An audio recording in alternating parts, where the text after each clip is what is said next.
I feel like women, especially now, like I'm almost 40. I have friends who are like, my body feels uncomfortable. Like my brain fog is at an all-time high. My sister and I were talking about my own health issues. And she's like, do you think you're experiencing symptoms of perimenopause? And I was like, yes, because I've been talking to somebody who's been telling me about all the symptoms, and I definitely feel like I am.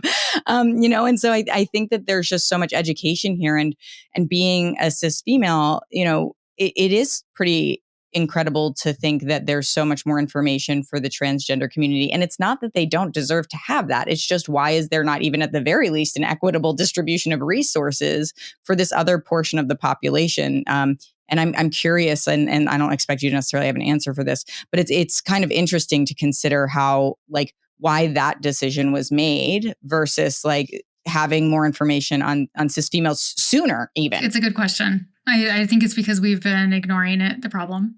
And we've also been thinking that estrogen's really dangerous, but testosterone's not dangerous. So it's not dangerous to give women testosterone, but it is dangerous to give them estrogen. And I think this myth has been perpetuated for way too long. So we can start to look at it now, and we can take what we've learned from this body of literature that we've already done for this population that's been really helpful for them, take it and even extrapolate and use it to help cisgender women now, right? So we know some interesting things, and it may not change.